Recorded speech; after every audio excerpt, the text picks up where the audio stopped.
Thanks, Brian. It's that time to check up on what's going on all across TCU Athletics. So here we go with this week's Texas Health and Sports Medicine Sports Report.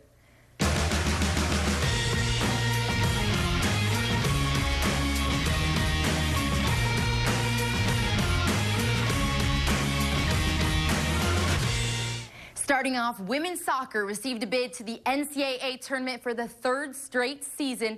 Now, the Frogs are one of 6 teams from the Big 12 Conference to receive a tournament bid, and they will host BYU tomorrow night at 7 p.m. at Garvey Rosenthal Stadium. Frog fans, come out. The team needs you. Now, the winner of this game will advance to the second round, where they will either play Texas A&M or Texas at a location that is yet to be determined.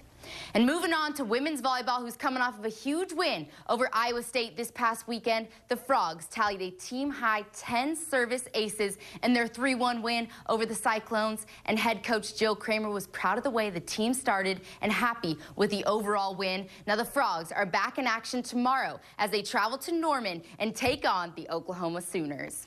And moving on to another team that's coming off of a huge win, women's equestrian defeated Oklahoma State this past weekend 11-9, and the Frogs took home all 4 MOP honors, which is the 3rd time this season the Frogs have recorded a sweep. And up next, the Frogs are back on the saddle tomorrow as they travel down 30 and take on the SMU Mustangs.